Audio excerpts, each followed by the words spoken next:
হে everyone, আপনারা যারাই আমার ভিডিওটা দেখছেন নিশ্চয়ই আপনারা সবাই গেম খেলেন। অবশ্যই আপনারা সবাই গেমকে ভালোবাসেন, কিন্তু শুধু এইভাবে বললেই হবে না। গেমটা কিভাবে সামনে এগিয়ে নিয়ে যেতে হয় এটাও চিন্তা করতে হবে।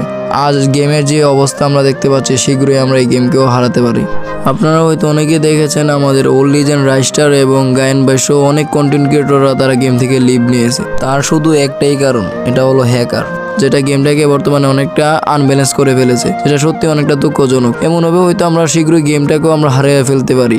এখন সময় এসেছে আমাদের সবাইকে এটা নিয়ে কথা বলার। আমরা মডারেটর এবং বিবেস প্লেয়ারদের অনেক ছাড় দিয়েছি, যেটা ছিল আমাদের জন্য সবচেয়ে বড় ভুল। এখন অনেক হয়েছে। এখন কে মডারেটর আর কে বিবেস প্লেয়ার এটা দেখার সময় নাই। যে হ্যাক বিষয় নিয়ে কোনো কথা না বলবে তাকেই আমরা দেখে নেব ইনশাআল্লাহ। শীঘ্রই এক এক করে সবগুলা বিবেচের সাথেই দেখা হচ্ছে।